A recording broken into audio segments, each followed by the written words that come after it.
I'm not even gonna hold y'all. This season is good. This season is good.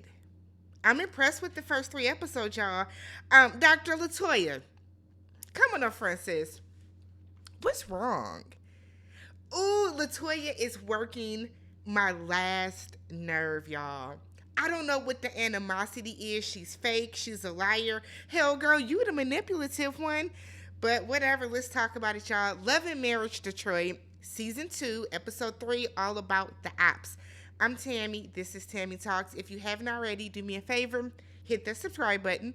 Leave your comments down below. If you do nothing else at all, hit that like button. Let's get right into it. So, the episode picks up with Brandon and Kristina.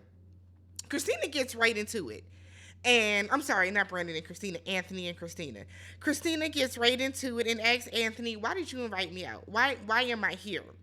And Anthony is like, "Well, I just wanted to let you know that Brandon told me that y'all were having whatever issues, and I want to let you know that I know before it comes out that I know, and it doesn't seem like it was some, fugazi type stuff."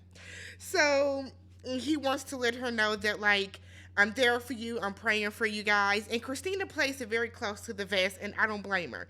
So she's really on her, okay, God got us. He's going to see us through it, side, up, down, all around. Like, it's cool.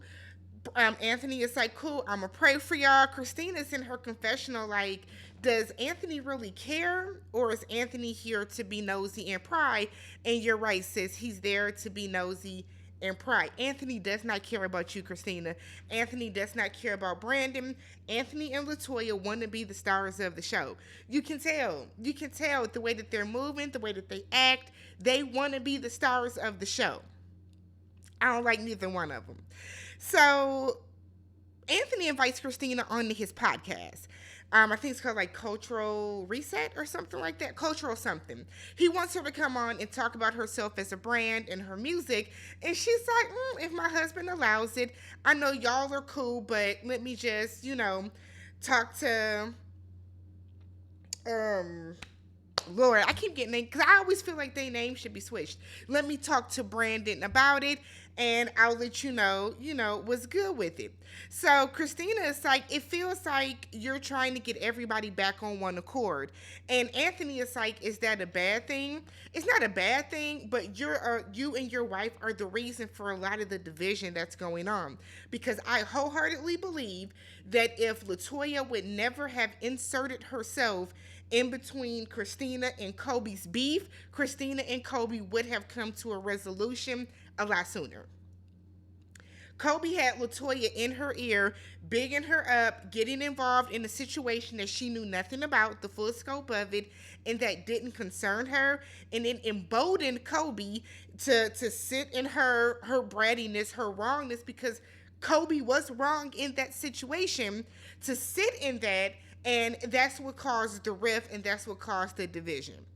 So Brandon is like, no, I think everybody needs to find a way to move forward. Kristina feels, look, too much was going on, too much was said, that was hurtful. I don't know. I don't know if it's worth it. Sometimes you got to leave people where they are. I wholeheartedly believe that. Sometimes somebody does something or says something to you, you can't come back from that. That person can't come back for that. And I feel like Kristina is well within her rights to not want to fool with LaToya anymore, because LaToya has this phantom beef with her. And there's nothing more frustrating than you being you and somebody has a beef with you that they won't tell you what the issue is. Nothing more frustrating than that. I have been in that situation before where you have no idea why this other person has an issue with you. They can't articulate it, they can't communicate it, they just have it. And that's where Kristina and LaToya are. So then Anthony, very cowardly like he typically does, is like, well, no, everything is cool with us. And, I don't think that there's really an issue with you and LaToya. Yes, it is. Yes, it is. So Kristina is like, y'all brought Kimberly around. Y'all brought the apps around. So Anthony is like, well, we didn't know Kimberly and her husband sat in y'all living room when y'all ate the steaks on your laps, right? Remember? Y'all ate the steaks on your laps in front of your cocktail table, not at the dining room table. And she told y'all that she has an issue with Kristina. Because here's the thing: if somebody has an issue with somebody and it's not that big of a deal, just oh it's whatever, whatever, they're not going to bring it up. Somebody is only going to say that they have an issue with somebody if it is a bigger issue. There are tons of people here in Milwaukee I just don't care for. Right? It's not a big deal. So if somebody tells me that so and so is going to be at this particular event, I'm not going to bring it up because it doesn't, I don't care. Now, if there is somebody that I have a true blue issue with and that person is going to be there, that is the only way that I will be like, oh, so and so's going. Okay, I don't really rock with that part. You know what I mean? If it's not that big of a deal, they're not going to say anything. But see, LaToya and Anthony know that. They're cowards, they're fake, and they're phony. The next scene is Kristina going to her mother-in-law's house. Now, Brenda's mother is, I would love to know this lady's zodiac sign. She has zero emotion. She seems very no nonsense. She basically knows that her son ain't shit and she's okay with it. That's the vibe that I get from her. So, Christina's like, how is it with Brandon? And she's like, I don't know. I don't see him. You know, he's gone long after I'm asleep. He's here in the morning, but I don't see him. You know, Brandon don't talk much because Brandon don't like you and you don't like him. You have a very odd mother-son relationship. I'm sure if it was up to Brandon's mama, he would be staying anywhere else but there with her. His mom is not nurturing. She doesn't seem emotional. She doesn't seem like a warm person. Some people just aren't. So it's no shade against her. But some of their conversations look like they are just talking to a brick wall when they speak to her. So Brandon's mom is like, look, Brandon grew up in a house where his father didn't do shit, so he ain't gonna do shit.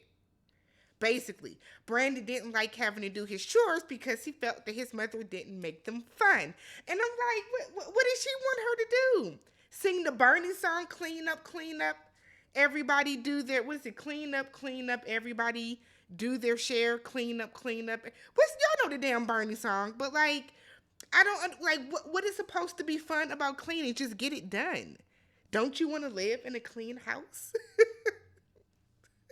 I don't get that. So Kristina said that Brandon just became less present in the house after the kids were born. And she says that after Brandon's mother was like, look, Brandon's daddy didn't do nothing in the house either. So it was pointless for him to be here. And that's why I got the divorce. So Kristina is basically reliving this same life. And I feel like every time she has this conversation with Brandon's mother, she is basically telling Kristina, girl, free yourself. Free yourself. So Kristina said that she has been holding on hope that Brandon would get better, that he would change, that he would mature, that he would become an adult, and he just hasn't. But every couple of months, Brandon would tell her that he wants a divorce. So the time before this time, she went down to the courthouse to file. They told her you have to do that online. I don't know how true that is, but she had to do it online.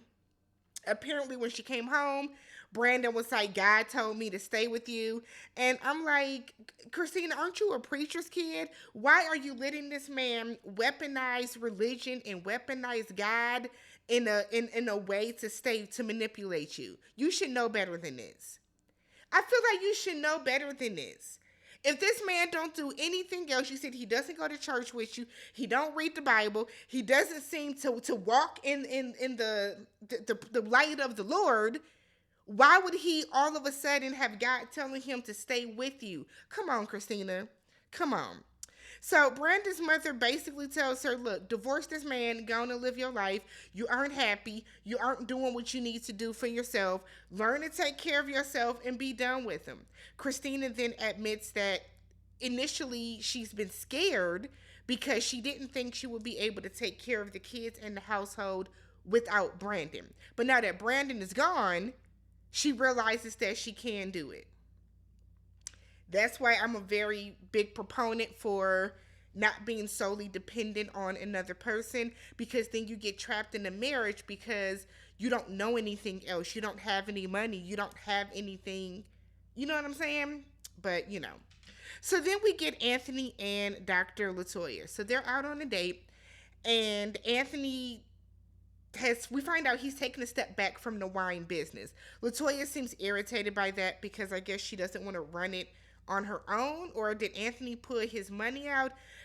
Either way, she says that Anthony was her safety net when it came to it. She's running more of the day to day. She doesn't seem to want to do that herself. So then, girl, hire somebody to do it. Hire somebody to do it. So Anthony is like, I met up with Kristina. Immediately, LaToya, oh my God, I don't want to talk about her. Girl, your slip is showing. Your slip is showing, LaToya. Sheesh. So basically, LaToya is like, look, I've known Kim for 5 or 6 years. Anthony is like, yeah, and Kimberly is popping. Everybody know her in the city. Don't nobody know you, Kristina. Don't nobody know what you do. You should be happy that we are blessing you by putting people around you that are movers and shakers in Detroit. What up, though?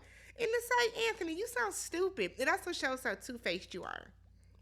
It shows how two-faced you are, because you were just sitting in Kristina's face, yucking it up with her, telling her everything's good and you want to move forward and you want to mend things. And that, no, Kimberly wasn't brought around to, be thrown into your face or anything like that. Or for you to come and sit with your wife and kiki like some jealous ass bitches. That's how y'all are acting. This entire scene was like, what is the point? LaToya, you did? No. Kimberly told you she didn't fool with Kristina. She told you that. And you still brought her because you don't like Kristina and you feel like you need another person that can get dirty with you because Kolby's pregnant right now and she's really not for the mess and she can't be stressed out playing these reality TV show games. Anthony brings up the meeting with Brandon and LaToya looks irritated. So Anthony's like, look, Brandon wants us, all 4 of us, to get together to move forward. LaToya doesn't want to. Is it me? Is it me? But that doesn't make sense. If you don't care about these people, okay, you don't have beef, why do you have an issue with wanting to move forward? To me, that doesn't make sense.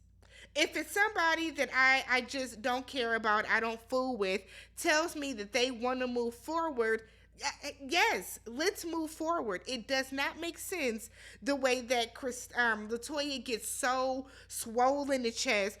She gets all in the face whenever Kristina or Brandon's name is brought up.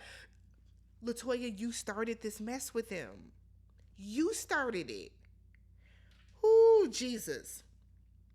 So then we get Russell. Russell's coming over to Kristina and Brandon's house, because I guess he's going to counsel them.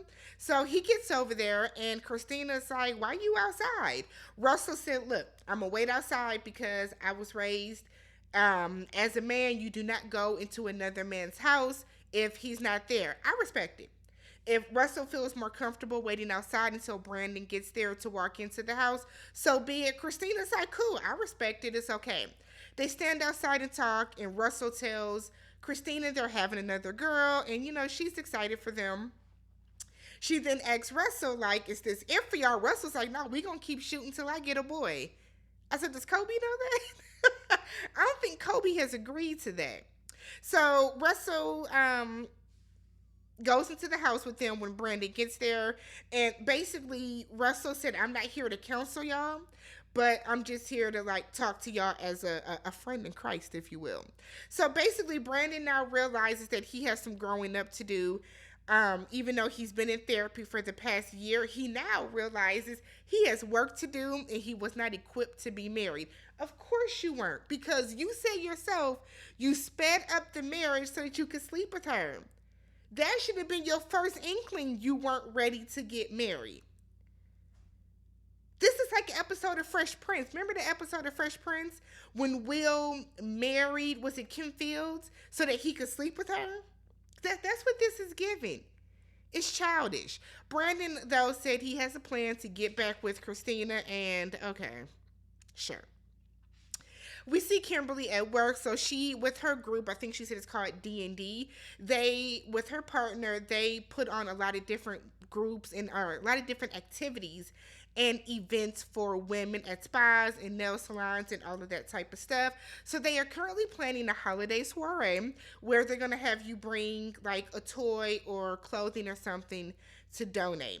So they're going around. I need you to do the flyer, you do the email list, having a typical meeting.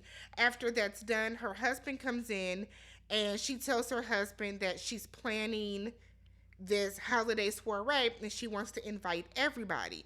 And her husband is like, everybody, yes, it's a cast event. Everybody's going to be there, including the Smiths, because it's a cast event.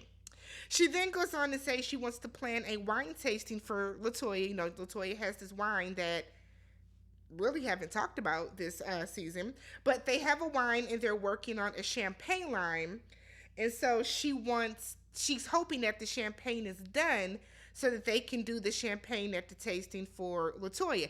Now, this is my thing. If you were friends with LaToya for the past 5 or 6 years and you are this amazing event planner, where were you last season? Why didn't you plan that event that LaToya had last season for the wine?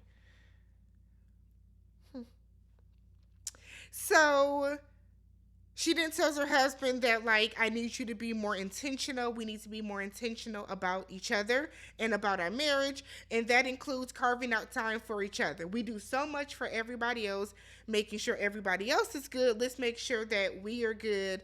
And she wants them to set in stone a date night, even if it's a one night a month. Let's get a date night on the books, a standing date night, so that we can get that time that we need to, nurture our marriage and all that type of stuff. It's a great idea. So we see LaToya and Kolby. They are at a Pilates studio. Remember, Kolby has been having the pelvic pain. I don't remember what kind of doctor LaToya is, but LaToya, maybe she does Pilates like as a hobby. I don't know. But she's going to give Kolby some exercises on how she can stretch and bend and some things that she can do to help alleviate that. So good on you, LaToya. Let's do something positive for once in an episode. So after they're doing that, they have this conversation about how Kolby is saying she only wanted the 2 kids. Kolby is a girl mom. She wants to be a boy and girl mom. Now, Dr. LaToya only has the 2 boys. So she is saying that she went through the same thing. She can relate. She understands. But then she now realizes that her emotions, how she felt being so upset and almost depressed that she wasn't pregnant with a girl, fed into her son. And she thinks that that's why he's so shy and reserved and quiet now, because she put that negative energy, that uncomfortable energy into him. And Kolby is shocked. I didn't realize that. Girl, why? The child is inside of you. You don't think that the baby's going to feel your emotions? We got to use our thinkers, people. I don't get this. So hopefully this pep talk from LaToya, somebody that has gone through this, that realizes the error in her ways, hopefully that talks some sense into Kolby. We'll see, though. So then Dr. LaToya begins to once again talk about how she don't care about the Smiths. I don't care about the Smiths. I don't care about Kristina. Oh my God. Yes, you do. Yes, you do. Because if somebody you don't care about somebody, they don't bother you, you don't have a reaction the way that you constantly have a reaction. So Kimberly comes in and LaToya brings up the Kristina situation. And it's like, look, Kristina feels that I brought you to comfort her. And Kimberly is like, look, following up is just not Kristina's strong suit. I said it last week. I said it the week before. I do not understand why these ladies on this show, Kolby, LaToya, and Kimberly, think that it falls solely onto Kristina to follow up. If y'all had a conversation and you both agreed to move forward, why is it solely on Kristina to follow up with y'all? Why haven't you called her? Why aren't you sending her a message? Why aren't you inviting her out? I don't understand that. It would be one thing if they're like, okay, so I hadn't heard from Kristina. She didn't reach out.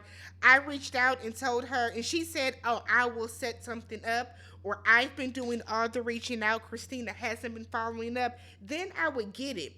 But for y'all to say, I haven't reached out at all, but Kristina doesn't follow up, it doesn't make sense.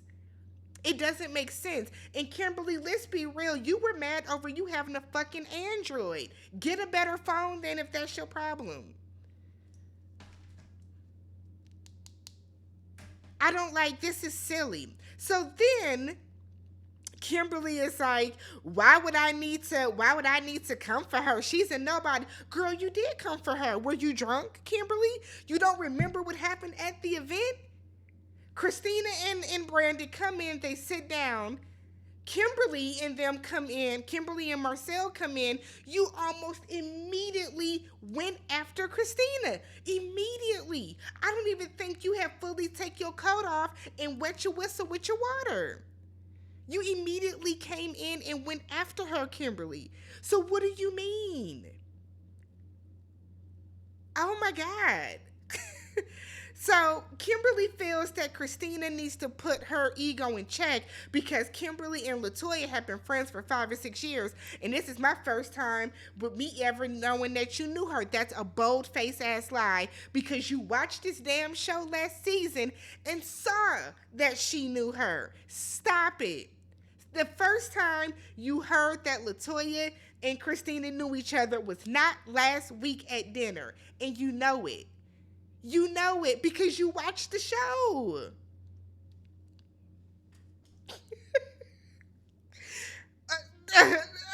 What is going on? So the final scene is the double date between the Smiths and the Thompsons, and they're gonna meet up to be in one of those like bubble bar things where you have that big bubble ball, you put it on, and then you run up and knock each other over. It's a cute event. They were having fun. It's going great.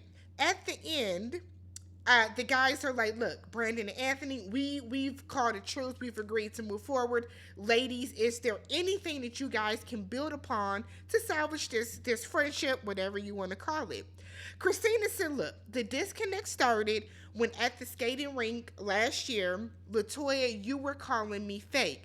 LaToya very rudely and passive aggressively, I mean, it is what it is now. We can go back and forth, but it is what it is. No, that's a fact. You said it, LaToya. You said it.